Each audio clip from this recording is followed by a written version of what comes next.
Welcome to the Gilded Age and Progressive Era, a podcast about the United States and the world in the late 19th and early 20th centuries. I'm your host, Michael Patrick Cullinane. Welcome back to the show. Now, in the Gilded Age, it must have seemed unlikely that the United States would ever become a Catholic country, or at least a Catholic majority country. The nativism of the 1830s, 40s, and 50s gave rise to the Know-Nothing Party and conspiracy theories that Rome would command Catholics the world over. The American Protective Society in the 1890s and the Second Ku Klux Klan in the 1920s took over the anti-Catholic crusade in later decades, but it never really went away. The election success of John F. Kennedy in the 1960s bucked the historical trend, and so does today, when politicians like Nancy Pelosi, Joe Biden, and several of the Supreme Court justices proudly pronounce their Catholic fealty.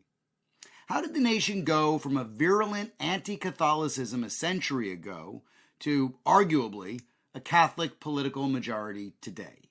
Well, lucky for us, there is a scholar with a book that answers this question, and joining me today is Dr. William Cossen, a history lecturer at the Gwinnett School of Mathematics, Science, and Technology in Georgia. His book, his first, Making Catholic America, Religious Nationalism in the Gilded Age and Progressive Era, is an excellent read. It's punchy, it's chock full of research from church leaders and practitioners, and I'm delighted to have him on the show. Welcome, Bill. Hey, thank you for having me. Yeah, I'm delighted. We've spent a good bit of time on the show talking about religion, actually, mainly about Christianity, and when I say that, I mean Protestantism. And we talked a little bit about Hinduism.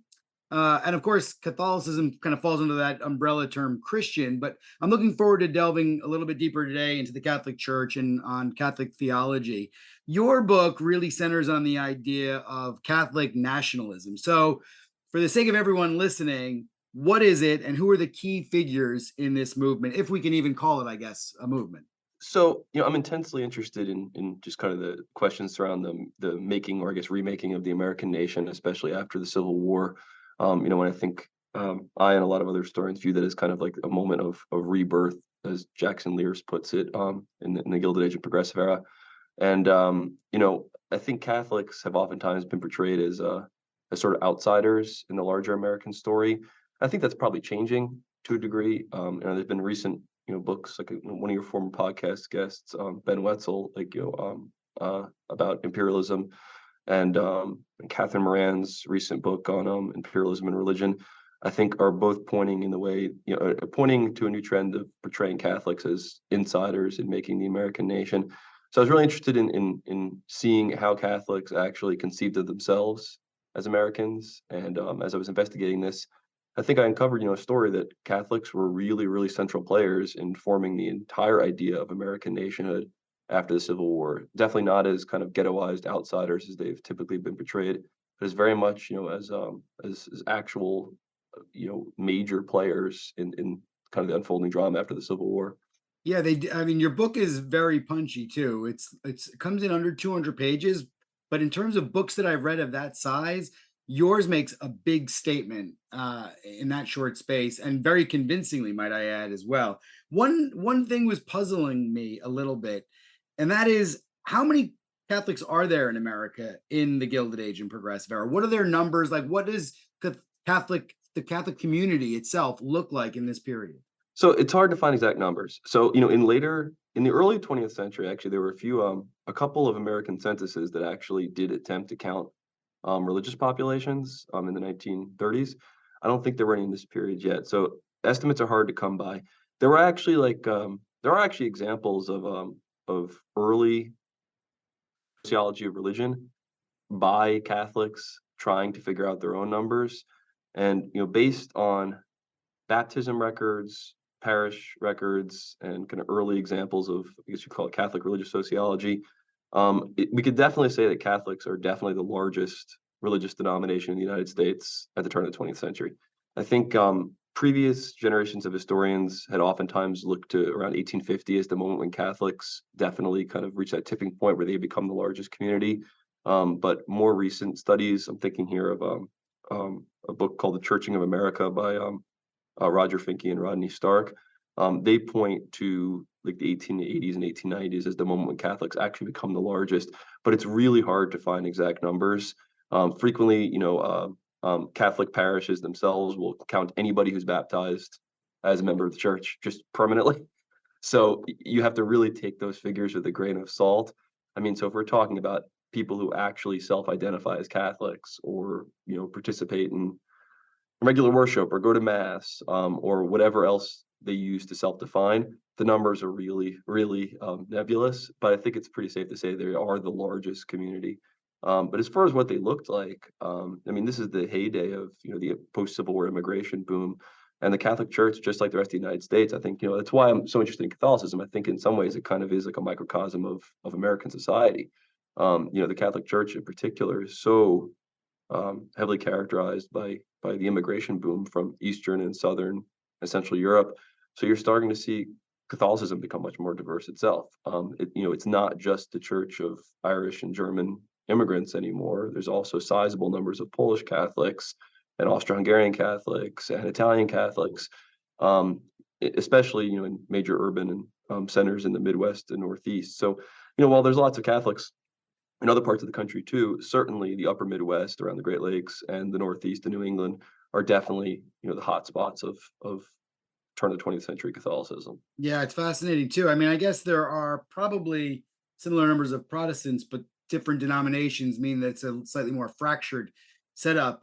And then if we're talking about the Catholic Church as a sort of like a monolith, does it work out that way with the key leaders in the church, or is there a lot of diversity of thought and action, I guess, as well among the leadership? Yeah, that's a good question. So I think there actually is much more diversity than has oftentimes been portrayed. And I think so, I think part of this is that I suspect there might be, in some ways, this is kind of, lingering anti-Catholic portrayals of the 1800s, portraying the church as like you said, a monolith where all of the individual rank and file Catholics just kind of do as they're told, and follow their bishops and their priests unquestioningly. And I don't think that's actually the case. I'm not sure if that's ever been the case. It certainly isn't now, and I don't think it was then. There were definitely, really strong ideological differences within the church itself. So if you look at like the hierarchy, for instance, like some of the major folks that I look at are who have oftentimes been portrayed as what are called Americanists, those who are much more open to kind of a rapprochement with non-Catholic America, really participating in politics and economics and social trends of the time. And there are also much more conservative Catholics, who are definitely much more of what you might call the ultramontane persuasion, really investing a lot more power in the Vatican and the Pope. And sometimes that translates to a little more separation from American society, which itself might feed into some of the portrayals of Catholics at the time as being separate and un-American. But I don't think that it's a simple story of priests speak and people follow. I don't think it's ever been the case. So I think it's a definitely much more internally diverse environment, especially, this being kind of the heyday of immigrant Catholicism. I mean, this was still an era when throughout Catholic America, you have numerous ethnic parishes. So, in one city, you might see dozens of Catholic churches separated by language and ethnic lines. And this is something of an official policy of the church, at the time, was that you would have, for instance, in certain cities, you would have like a German Catholic church, an Irish Catholic church, an Italian Catholic church, a Polish Catholic church, even within the same neighborhoods. And it certainly doesn't exist anymore today. But in the period I'm writing about, officially it was one Catholic church, but day to day it seemed like multiple. And that like seems such a core argument about what you're getting at here, because, well, I guess, is American Catholicism contradictory, or is Americanism and Catholicism, those two ideas, contradictory? I mean, the know nothings of the 1840s and 1850s, we know the history there, that they were saying that the Pope and the Vatican had political control over Catholic citizens in America.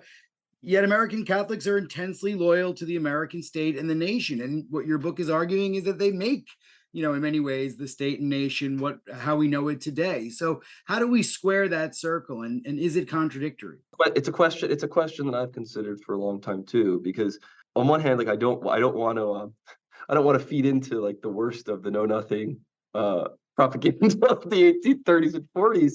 But at the same time, yeah, I mean, there certainly do seem to be certain practices that do render Catholicism at least different. I mean, but I mean, probably the same could be said for any number of Protestant churches too.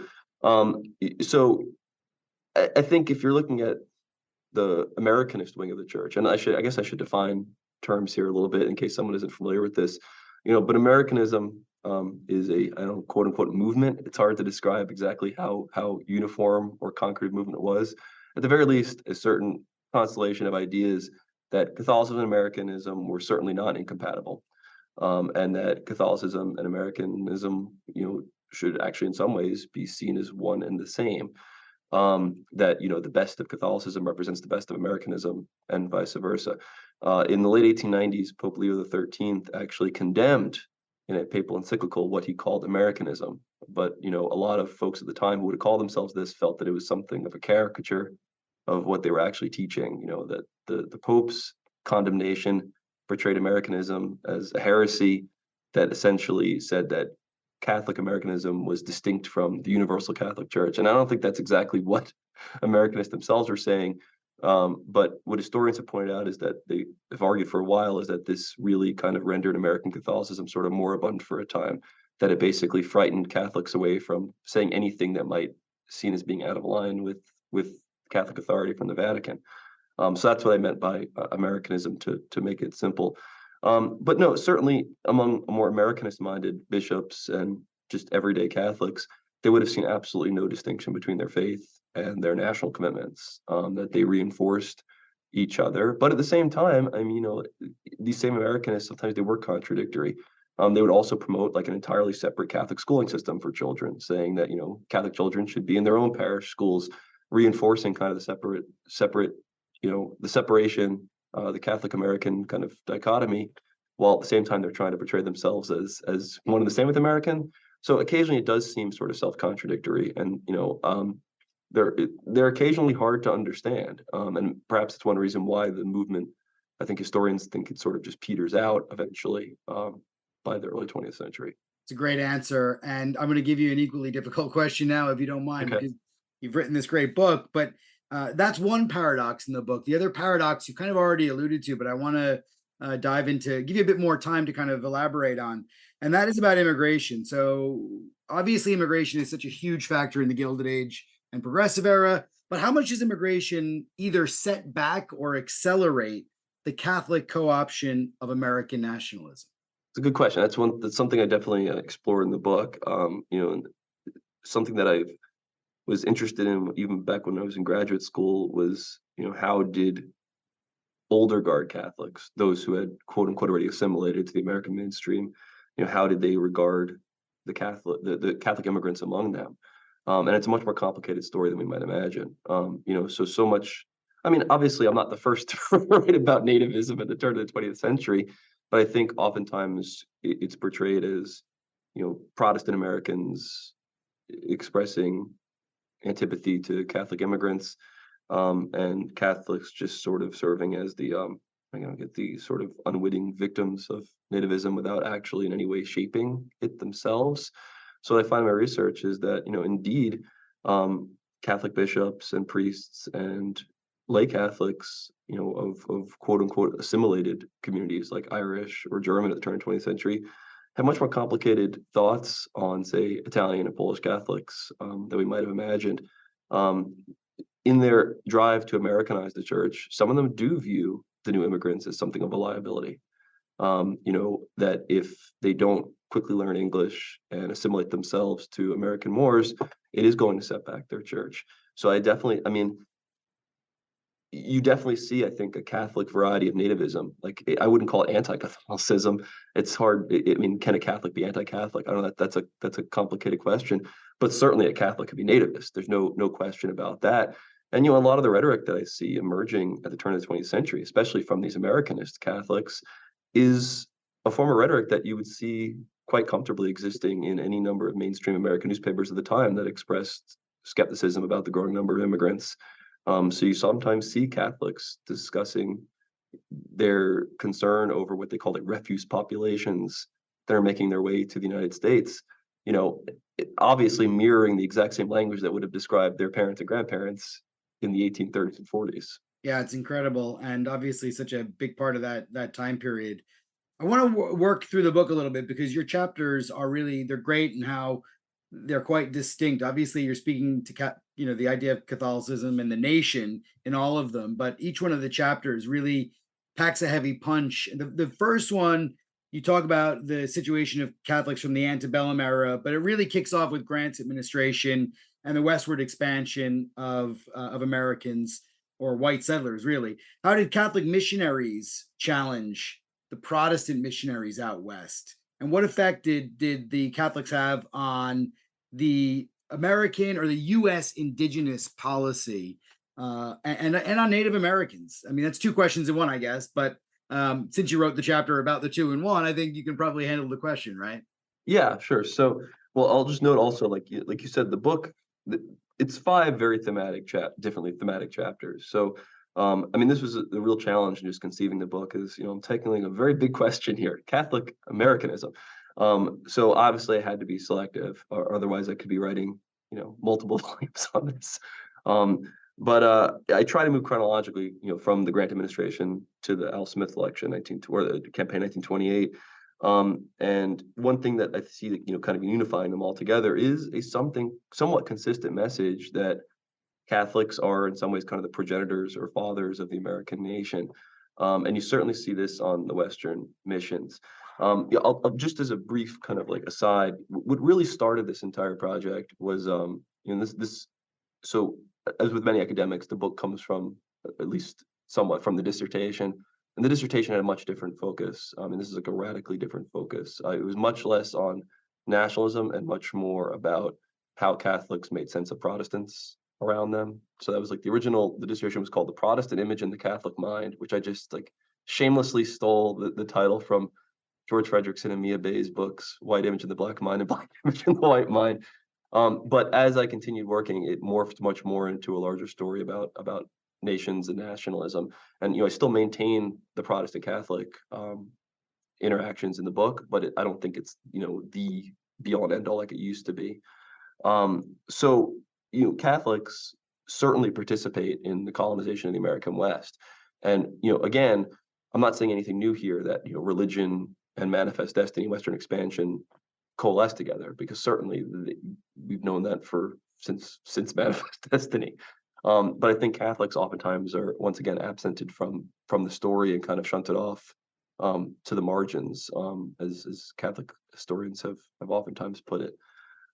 So Catholics certainly have very legitimate religious motivations. I don't want to downplay that. Like a lot of the folks who go out west, priests who serve on reservations and in missions, I'm sure they have very legitimate religious motivations for baptizing and trying to convert people to Catholicism.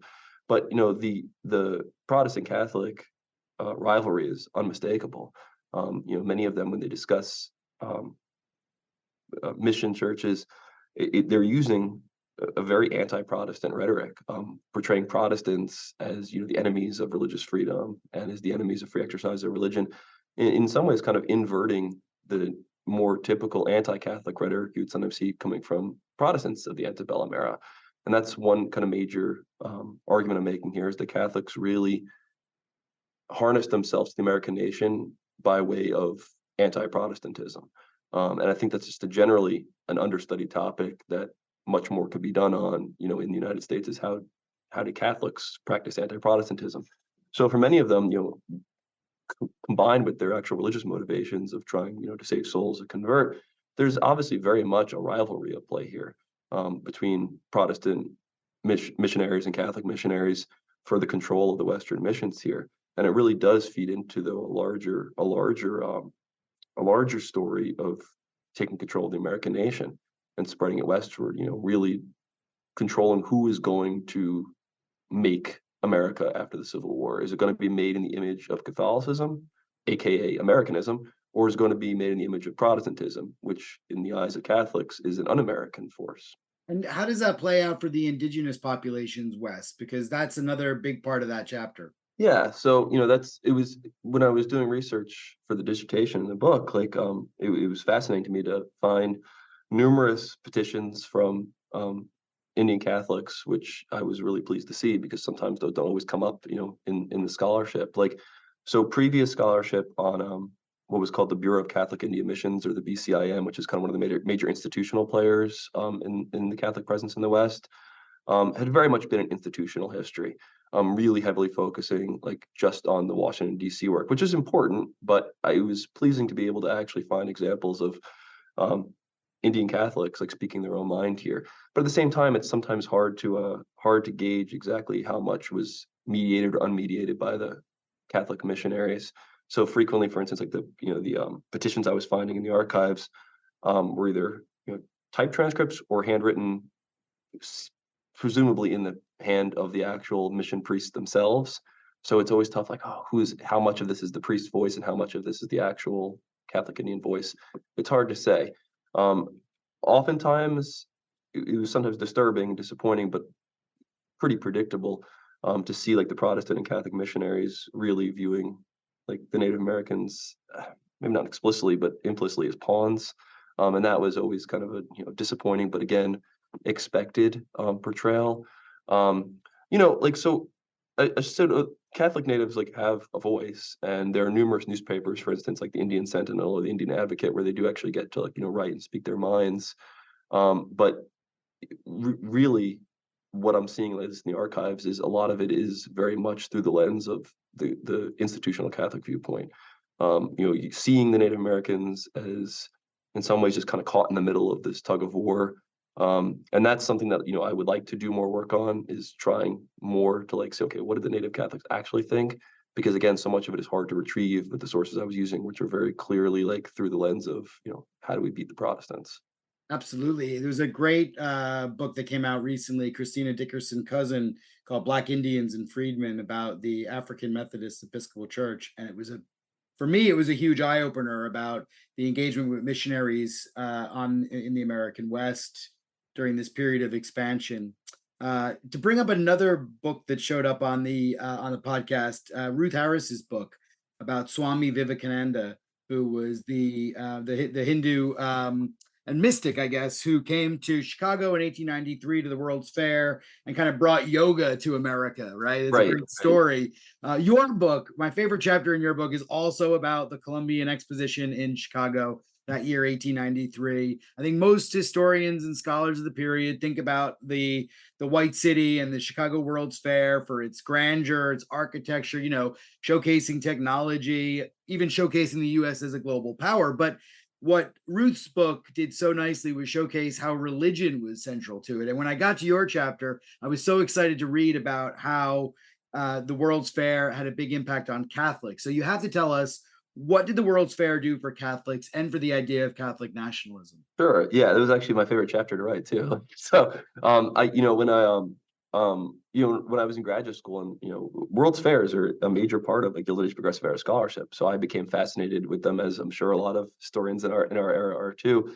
So when I first learned about the Catholic presence in the World's Fair, I was really excited to see what I could do with it. And so Catholics were eager participants in the World's Fair. And Chicago is a center of American Catholicism then and now. So Catholics were participants in the World's Parliament of Religions, like the first kind of major modern ecumenical gathering. As you mentioned, where like Hinduism is first introduced largely to American audiences.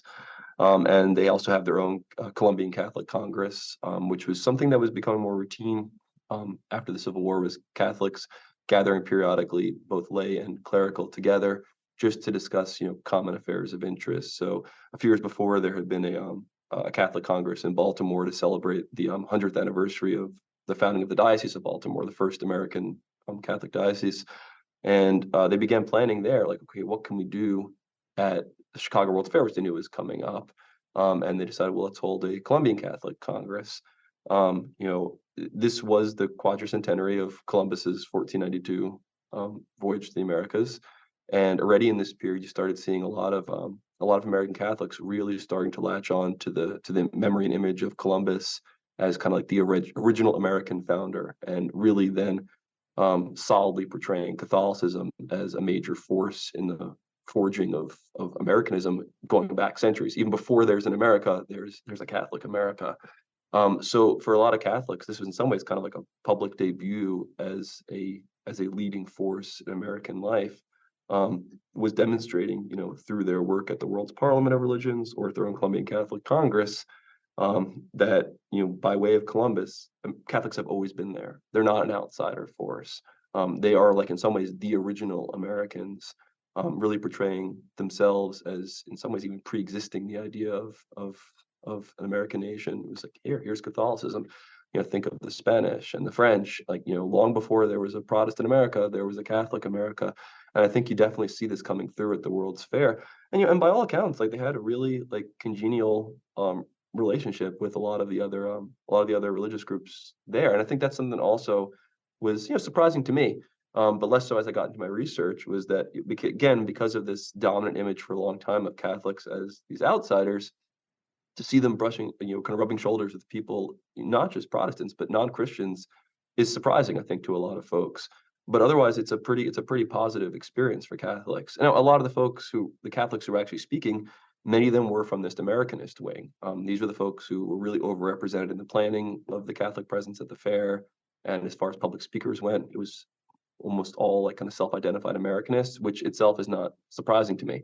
That they believed very deeply in, I guess, the Catholic civilizing mission and the Catholic American mission.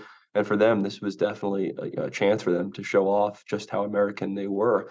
So through so many of the different, like, speeches and papers they give at their different, at the Colombian Catholic Congress, the World's Parliament of Religions, over and over and over, you see the speakers hammering away at the point that Catholicism is Americanism. Americanism is Catholicism. And it keeps popping up over and over, even, like, whether it's an historical paper or a piece, a political commentary, they're constantly pushing this message here, and I think pretty successfully too.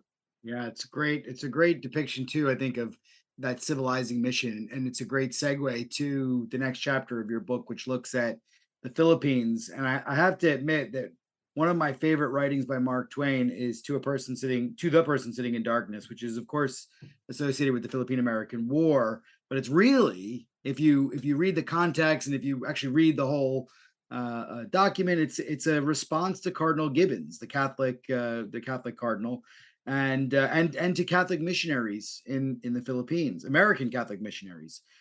How does Catholic nationalism play out in the overseas empire that, we can say starts around 1898 with the war with Spain? Yeah, so I mean, this is a very complicated story because, and in your interview with Ben Wetzel, from last year, you touched on this a little bit, and I really enjoyed that. Like, it was one of the challenges for Catholics who support imperialism, is that, they're explicitly colonizing their co-religionists. Like, it's hard for me to imagine that, like, um, the Philippines had already been Christianized for centuries at this point. So and this is something that was, like, galling to American Catholics, even those who may have been a little skeptical of imperialism. And certainly there were anti-imperial Catholics. I mean, and again, this is an area where, like, the Catholic Church has a multitude of opinions. I mean, there are pro-imperial Catholics and anti-imperial Catholics, just as there would have been with any other community in the United States. But especially galling to them was the fact that oftentimes, even coming from the White House, like, I was just reading a McKinley speech last week where he talks about the duty to Christianize the Filipinos, and Catholics will say, well, they're already Christian. This is something that was kind of outrageous to them, that even if they weren't fans of the military conquest, they certainly had to look skeptically at the notion that they were not Christians, when they were saying, of course they were.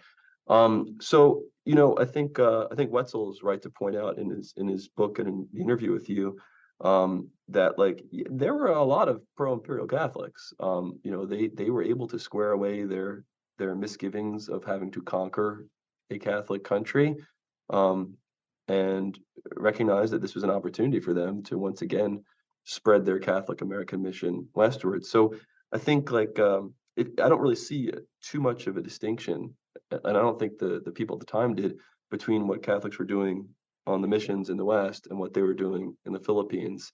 And this is certainly something that I think historians are aware of, with, the transnational turn in history, is that, these kind of ideas flow together. So, a lot of the lessons that Catholic missionaries are learning, on native reservations, they're applying to their work in the Philippines. and a lot of them very quickly got on board with the McKinley administration's efforts to colonize the Philippines. And they may have decried um, accounts of atrocities carried out against Filipinos, but very frequently they would have portrayed this as a Protestant endeavor, and instead Catholics were trying to maintain the civilization in the Philippines. So for them, again, like this is an opportunity not only to ensure that Filipino Catholics stay in the Catholic fold, but also to really prove that they are at the forefront of these efforts. And I'm glad you brought up Gibbons. Gibbons is one of the foremost Catholic Americanists of the time. And President Roosevelt sees him as a trusted advisor and friend. I mean, certainly like one of the first Catholic bishops to actually have the ear of the White House. And this is something you see frequently, is that in the course of Philippine colonization, once the American administration sets up its colonial government, bishops like Gibbons or John Ireland from St. Paul really do become like sounding boards for Roosevelt and Taft, about their ideas. Like, and it's something that you certainly would not have seen like before the 1880s and 1890s. I mean, to me, it's almost unimaginable, for an American president to call on a Catholic priest in the 1820s and say, "Hey, what's your opinion on foreign policy?" But it's a different world. I mean, Catholics have become a major demographic and voting force in the United States by the turn of the 20th century. I mean, it's undeniable, and their opinion matters. So it has to be taken into account. And Catholics themselves are proactive. They are very eager to send teachers and send missionaries to the Philippines just to ensure that the Catholic Church maintains its cultural power there. Yeah, I mean this is such a fascinating chapter in so many ways, and it's where, and you're alluding to this here. I feel like we're skirting around it, so I'm going to go straight for it. But the issue of race here is critical, Mhm. right? Because in your book you make this point that some American Catholics put Filipinos above Protestants in their racial hierarchy because of their faith, right? And that makes perfect sense. But it was even more fascinating because of the whitening of other Catholics that was going on domestically in the US, like the whitening of the Irish or the Right. whitening of Mexicans. So tell us a little bit about the intersection there between race and religion and how that plays out in the context of the Philippines and imperialism, but also domestically as well, just as a part of what's going on to make Americans, or hyphenated Americans perhaps, more American. Right. Yeah. I mean, like, and the story of the whitening in American of the Irish is one that's been talked about by scholars for a generation now at least. But very infrequently, I think, have Catholics, or I should say, has Catholicism been portrayed as an actual whitening force itself. Um, so it, it was remarkable to me oftentimes to see American Catholics of this period just kind of unselfconsciously um, engaging, in the same uh, race making that they had often often been the victims of, I guess, in the 1830s and 40s. And this kind of, is a callback to what I said a few minutes ago about Irish Americans using the same anti-immigrant rhetoric they would oftentimes have themselves would have been the victims of generations before. Yeah, but I mean, oftentimes, you would see Catholic Americanists very adeptly using the new changing ideas of race and race making to their advantage. In some ways, kind of like unwhitening Protestants. It's something that I remember. I was on a panel years ago at Notre Dame, and I remember like discussing this in the quick Q&A, and it was kind of like an aha moment to me, like at the time, that like you know uh, oftentimes Catholics would portray Protestants as unwhite, even if they were phenotypically white. I mean, once again, pointing out like the malleability of race in this period, kind of equating whiteness with Americanism, and then because Catholicism in their eyes was Americanism, well, then it's kind of a package deal, white American Catholicism. And this is something that you would see routinely. And I think that where my contribution is that this is not an old story for scholars of whiteness, but I think it is a new one for scholars of Catholicism, where oftentimes like the whitening process is sometimes seen as something that's carried out by native-born Protestants, presumably, but I think Catholics also play a huge role here. And certainly, like their experience on the Western missions and in the Philippines is playing into this. This is kind of like similar to Paul Kramer's argument in Blood and Government, that like this race making is happening trans-Pacifically.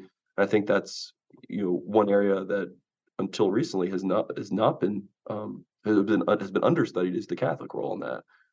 Rather than being themselves whitening, they are not passive recipients; they're active uh, players in the whitening process. Yeah, brilliant. Well said. Catholic nationalism also, we have to talk. I mean, seeing as we're sort of talking about race, I think we've dwelled on that a little bit, but I also want to talk a little bit about women and minorities more broadly. So, Sure. how did Catholic nationalism treat women and other minorities in their own crusade for acceptance? So that to me is another one of these paradoxes that we're Yeah. talking about here. They've got their own crusade is for Americans that are non-Catholic to accept them as American, and not just that, but that they're a driving force in shaping the nation. But it seems to me that as they're asking for acceptance, they're just not practicing what they preach, as you pointed out there in terms of race as well. Women are not part of the liturgy or the priesthood at this stage. Native Americans are treated as inferior. How in the world are Catholics clearing this double standard? It must seem apparent to them, right? But then also that, No, yeah, I mean, how does that work? like, well, I mean, okay, so like historian Kathleen Sparrows Cummings has a great book, New Women of the Old Faith, which really is the masterful treatment of Catholic feminism at in the Gilded Age and Progressive era. And I think I touch on this a tiny little bit in the Colombian Catholic Congress chapter, and then I wrote an article that sprung from this in Journal of the Gilded and Progressive era a couple of years ago about Catholic women in this period. And I think a lot of Catholic women, were just as much equally participants in this as Catholic men were. So that there were like Catholic women at the Colombian Catholic Congress, like Catherine Conway, for instance, who were like really public Catholic intellectuals at the time, and play a really formative role in shaping public opinion. So for a lot of Catholic women at the time, Catholicism was the most um, genial and welcoming faith to be a new woman in the turn of the 20th century. So I think there the difficulty is broadening the definition of feminism. So for Catholic women at the time, not serving or being able to serve in the priesthood was not in any way a diminishment of their femininity or their personhood. And oftentimes they would portray Protestants as actually like the enemies of women. That it was Catholicism, through the veneration, for instance, of Mary, that really was the largest force for upholding kind of the white virtuous womanhood ideal that's still so popular after the antebellum era. And I've seen this, like, going back in research to the antebellum era too, is that so often, a lot of anti-Catholic rhetoric was premised on the idea that Catholic priests were dangerous to pure womanhood. So, thinking back to like the convent scares and the convent tales of the 1830s and 40s, like Mariah Monk and Rebecca Reed, that these were like really dangerous spaces. Catholics were very adept at like turning this back on Protestants and saying that it was actually, the Catholic nuns who were the paragon of womanhood, and the Catholic Church like has this exalted position for them, whereas Protestant society is the one that's actually the threat to womanhood. And you sometimes still see this rhetoric, like even into like the 1920s and 30s, of the Catholic Church being the actual respecter of women, and Protestant churches being their denigrator. Yeah, wow. That's it's impressive to think about the logical leaps that have to be done though to get there.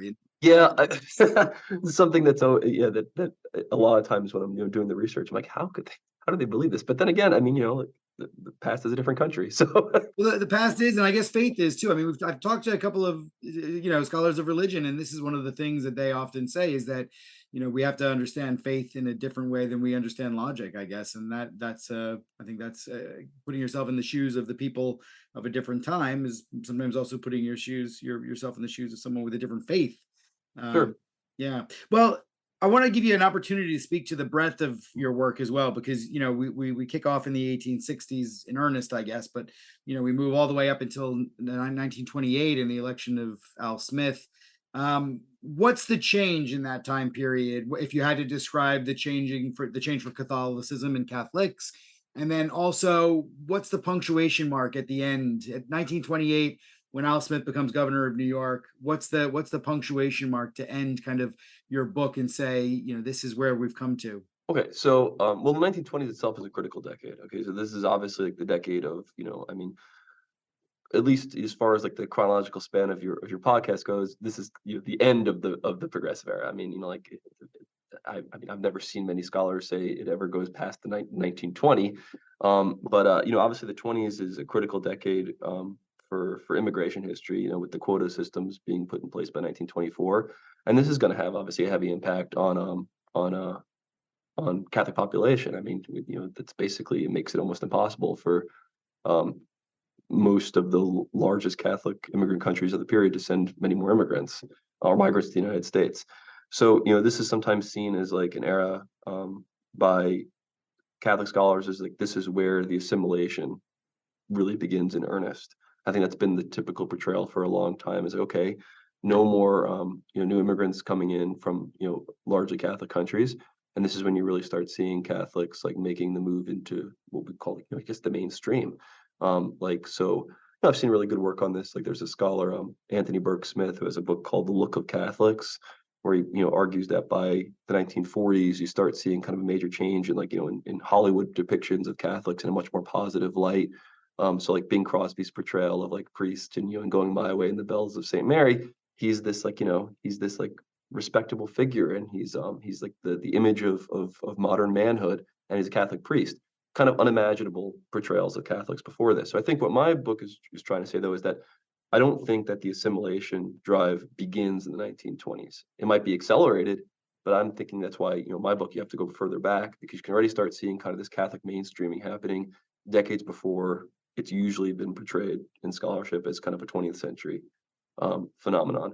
So the 1920s, can be seen in some ways though as a step back for the Catholic Church, because you see in the 20s is alongside the immigration restriction, you see a revival of older forms of anti-Catholicism that I think for a long time Catholics had taken for granted had just like disappeared. I was pointing out in the earlier parts of the book, they have this really big success in really becoming a respected sounding board from presidents and politicians, and they are the largest like individual American Christian denomination in the country. So they do have like a really legitimate power, especially in American cities and in Democratic Party politics. But at the same time, it's got to be disheartening to them where you have like the revival of the Second Ku Klux Klan in 1915, which makes anti-Catholicism a part of its program.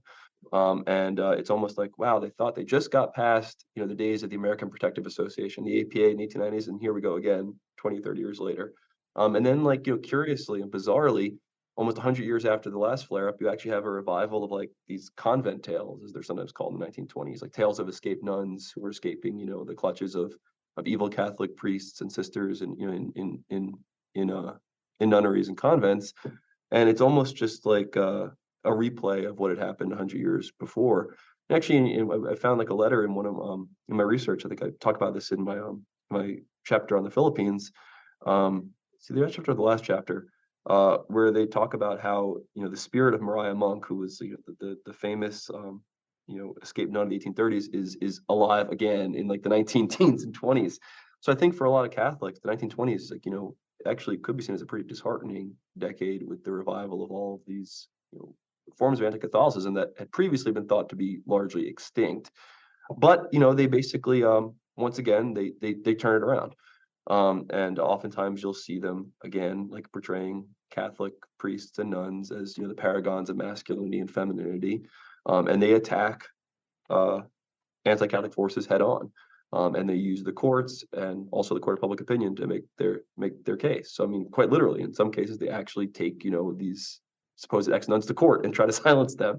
And this is something that like does harken back to an earlier period where in the 1830s they were similarly confident. So I think this is actually in some ways it's a story of change, also a story of continuities. Like a lot of the same anti-Catholic prejudices, but also a lot of the same Catholic confidence in response, that they're confident of their place in the United States and they're ready to go out and prove it. And I think what makes this period different from others is they actually get a lot of non-Catholic support. So like in the case of the revival of anti-Catholic literature, you see a lot of non-Catholics like standing shoulder to shoulder with the Catholic Church. Or, for instance, in the 1920s, Oregon passes a compulsory school act, which is pretty explicitly a drive to shut down Catholic parochial schools in the state.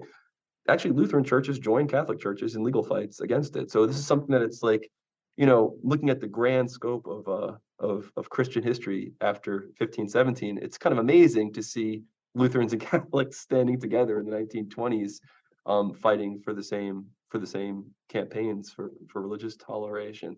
But to refer back to the Al Smith mention, and that is, obviously, like, in terms of the narrative of my book, like the capstone of the book.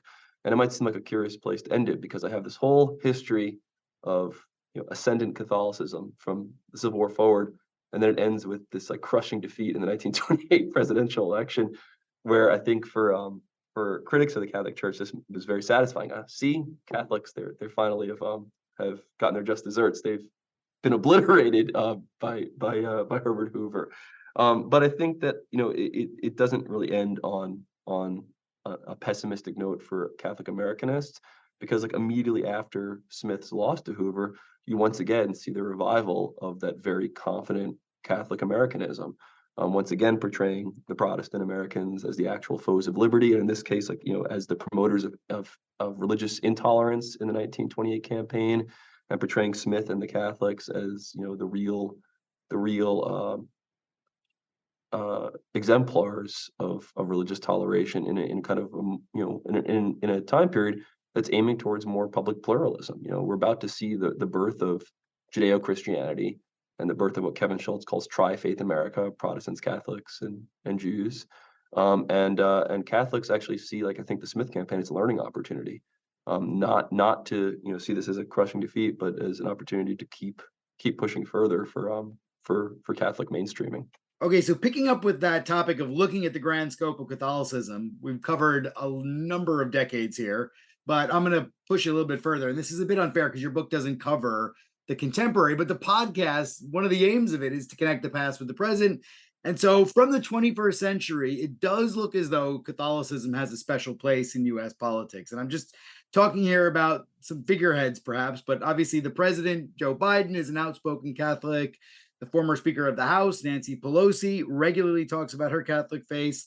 The Supreme Court of the United States is, I think, a majority Catholic now, which has got to be the first time in history. So how do we look at, from 1928, Governor Al Smith running for president, all the way to today? How is that arc changed, morphed, transformed? Where are the paradoxes? Are they still the same? Have they changed? So yeah, while I'm not a specialist in this time period, I certainly have thought about it and written about it a little bit. Like, yeah, I mean, I think in 2023, superficially looking at the Catholic Church now, it's almost like unimaginable, I would imagine. Well, maybe not. I think to some Americanists like John Ireland, this was the reality he was aiming for. It was like perfect. He said, "This is what we're talking about." You see, people have realized finally that Catholics are America. Catholics are America.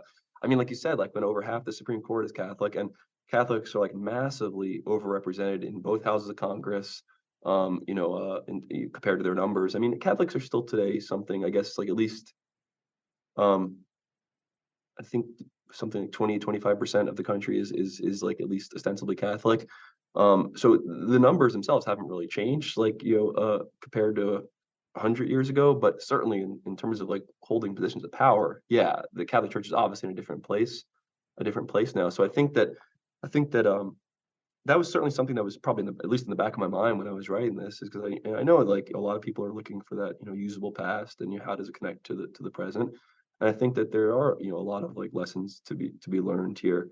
I think that my book is an example of how a ostensibly outsider body can make itself an insider body, and clearly I think Catholics have proven that. And obviously the 60 election of Kennedy is kind of like the hallmark moment where it's like everyone's like, aha, Catholics have arrived. And he's still fending off attacks against his faith. I mean, one of the most famous speeches in his campaign is to the Greater Ministerial Association of Houston, where he has to defend his Catholicism, something that like Smith had to do in 1928, but Kennedy just does it much more successfully. And part of the reason might just be that Catholics had, in the 32 years between those two campaigns, had become just much more accepted and mainstream. And like I mentioned earlier, like, the Hollywood portrayals are more positive. Catholics also in World War II, just like in World War One, serve way out of proportion to their numbers in the population. And this certainly, I think, makes a difference. And historians have written about this, that the World Wars experience is one that definitely, gives Catholics much more of a purchase on kind of acceptance, is because they prove their Americanness, through military service, which has, been a theme for a lot of marginalized groups in American history. And I think, the 70s is also, well, the 60s and 70s are also kind of critical decades here. Like looking more internationally, the 60s is the era of the Second Vatican Council, or Vatican II, which, plays a huge role in advancing Catholic acceptance. But in some ways, like a lot of what you see coming out of Vatican II are things that like the Americanists were aiming for in the 1890s or 1800s, is kind of just much more of a rapprochement between Catholic and non-Catholic America. And so for listeners who aren't familiar, Vatican II really, kind of charts a course for the Catholic Church to enter into the 20th and 21st centuries, which popularizes like the vernacular mass, and brings back like deacons for the first time in 1500 years or something like that, and kind of gives much more of a say in everyday governance for lay Catholics. But this is something that also like had been promoted pretty heavily by Americanizing Catholics in the 1800s. So I think I would imagine, I mean, can't read the minds of those in the past, but I can imagine, Americanists of the 1890s, like looking at these developments and saying, it's not bad. Like we've achieved the acceptance that we said we were owed 70 years before. And then in the 70s, like, with the Roe versus Wade decision, that's when you see like the really, in a previous period, almost like bizarre alliance of Catholics and evangelicals, like in the pro-life movement. And I think that's like a major story of like what explains how Catholics have become so accepted today, when like, Catholic pro-life speakers, are tremendously respected and in demand, by evangelicals. And it's like, this is something that, I think for a lot of folks would have been just completely unimaginable in the 19th century, ever to think of these groups like actually coming together. But it clearly, has produced a pretty powerful movement, like with the fact that Catholics now, like you said, like make up such a large part of the Supreme Court. And and Catholic justices play a really big role in the overturning of Roe v. Wade last year. I mean, Alito, who writes the opinion, is one of the Catholic justices.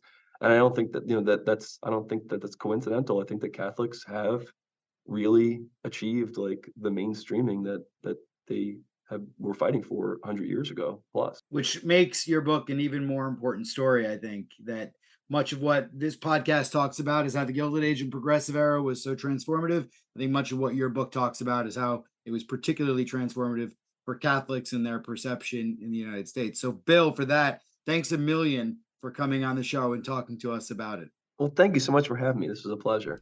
Well, that's all we have time for. Thanks for listening. You can follow the Gilded Age and Progressive Era on Twitter or on my website, michaelpatrickcullinane.com.